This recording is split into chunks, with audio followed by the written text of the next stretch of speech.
population of indigent citizens and the elderly in the state and the poverty level, would you consider giving stipends on monthly welfare support to these class of people?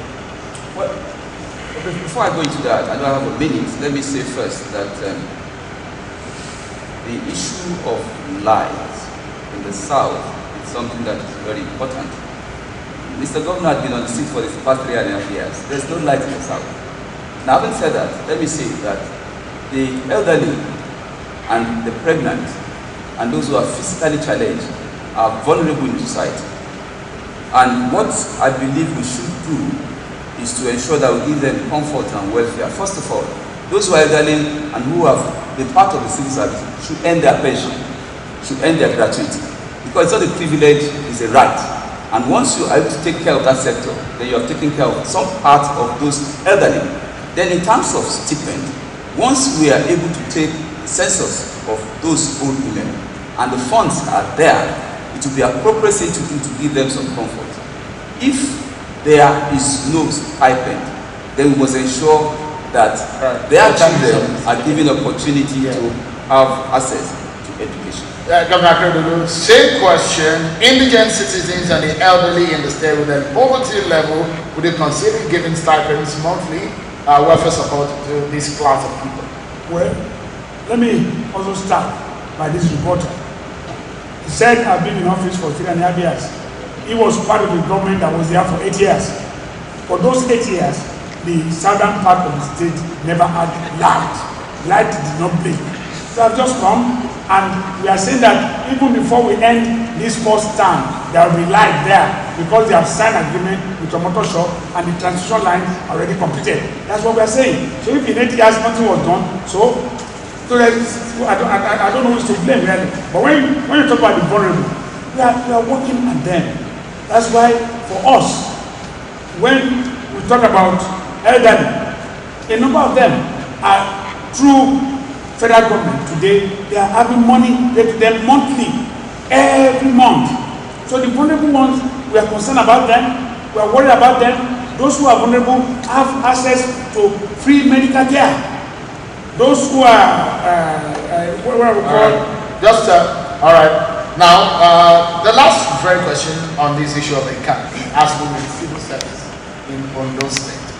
A large proportion of the expenditure of the state goes to servicing the civil service, with people suggesting that the civil service strength, the population might be larger than it can bear. What plans do you have to give a decent civil service or run a decent civil service in view of the income of Ondo State? 1 minute. I don't think the civil service is overbloated. I think it's a question of giving responsibility to those who are in the civil service. Take our engineers, for example. We intend to create gangs of engineers and divide the state into sectors where you have all our machineries refurbished and brought back to function. Once we do that, we will be able to engage the civil servants who also add to the productivity of government. I do not believe that it's overbloated. I believe that we should give them responsibility. Governor Akeredolu, same question, please. Well, we have civil service that we are able to manage, and we are doing it successfully. Today, the number of what I would call culverts, the number of our bridges that our engineers in Ministry of Works constructed in our time. We never awarded contract out. When we had this blast at Iruabu, with this that destroyed so many places there, the road is finished now. It was done by our Ministry of Work. We must give kudos to them. In our own time, we have encouraged them to do good work, and it's the only way we manage the civil service. We have given them what I would call the impetus. We have ensured that we allow them to know that we are good, and because we said to them, try this. When we came in, over 3 bridges collapsed in Ikare at the same time, and I called the Ministry of Works. You must be able to do this. They went there. What they did, I don't see any other construction company that can do better. So when we have all these areas that bring in the civil service, you know that civil service can still perform very well. So I'll give a minute each for a reporter to end this segment before we move into another. I guess maybe I should start with Dr. Akrodo. You have a minute reporter. I guess he said something that you wish to respond to. Well, the only thing I want to respond to is the issue of rate of arrears of pension. Yes, the pensioners are entitled to their money. But when we came, the government in which is out was when several arrears of pension, you have had to pay them. Today, when we came, they never gave the civil servants any sense of belonging. He was part of that government, fully part of that government. He was one of only two who served there over 7 years. Two of them served with over 7 years. Now, when we came, the morale was very low. The civil servants were dying in droves because they were not paying their salaries. They were holding them over 7 months' salary. So when we came, we had to pay to ensure that the civil servants get at least encouraged. And I think today they are living up to what we expect of them. The civil service today is different from what they have in Mimico's time. This time around, in his own time when he was there in government, this time around, we are promoting civil servants. We haven't done promotion for 2020. You have a minute for the reporter. Yes, I do understand the emotions of Mr. Governor about the fact that I serve in an administration. I would love to be in his shoes. I would love to be a governor. And I would love people to compare what I would do in 3.5 years to what he has done in the last 3.5 years. There's only one governor. So there's no basis for comparing a commissioner with a governor. And I would try to talk about SLO. In the last 3.5 years, SLO has not had any development, not from his administration. In the last 3.5 years, Ilaji has never had any development, not from his administration. When we were there, in the government which I served, and I should also give credit to Dr. Mimiko, we had the water in Abuja that he mentioned was the brainchild of that government. All he said they did was reticulation. Which one did you do on your own? We had a mega school built in SSLD. We had food bridges built in SLD and Ilaji areas. Now, we had Usopade functioning fairly well. Fortunately, things have gone down the drain. I would love Mr. Governor to point to what he has done specifically in Ilaji and SLD. Mr. Jagada, your time is up. Thank you. We'll take a break. Just a moment. We need to, we're different. We take a break, and when we come back, it's getting interesting in the conversation about ideas of how to move Ondo State teachers directly, raising the salaries of teachers. What do you hope to do in teachers' welfare? Start from the teachers' welfare. I see you were here. I had a forum which I had with teachers. We have an option. We'll go along with the retirement age, which is now being raised, and we'll go along with what is contained in the welfare package. We have an option. We have always believed in it. I remember that one of the things teachers made here was that they have always had 3 tutors general in 3 central districts, and they want an increase. And a number of them have risen to that level to get to level 17.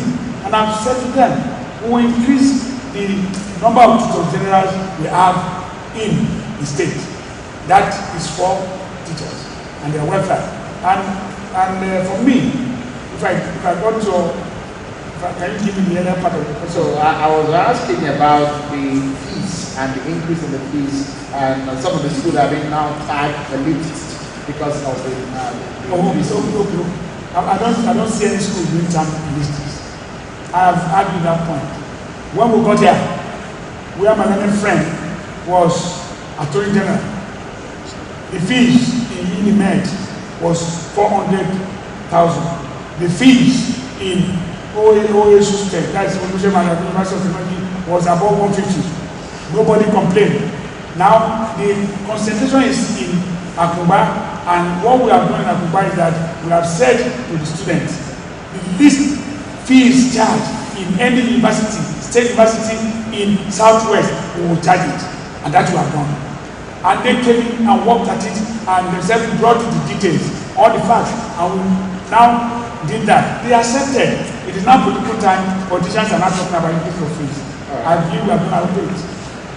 Mr. Jagada, because you are not a sitting governor, and you are the one who have criticized the sitting governor, the present administration, that the fees are too high. Considering the state of the economy and dwindling revenue, how do you hope to run the schools And of course, the other leg of that question is the presidential directive raising the salaries of teachers. What do you hope to do with it? Well, let me start by trying to understand the position of Mr. Governor.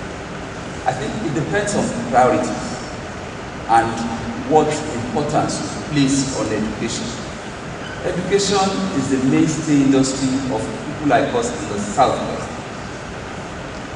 Between 8 years before the governor came in, the tuition fee was 25,000 naira or 35,000 naira per session. In Akumba, for instance, which was admitted. And those fees were maintained for those 8 years. As soon as it came in, he increased the fees from 30 to 150. Again, I stand to be corrected. When we criticized it, he reduced it by 20,000, making it 130,000. And I stand to be corrected. Now, the summary I of is that for those who have 4 children in school, they are paying 25,000 naira for 4 children with total 100,000. That payment for 4 children is now being collected for only 1 child, in fact more for only 1 child. And what is the outcome? You have a number of our students now out of school. 2, you have a good number of them searching again for schools that collect lesser fees.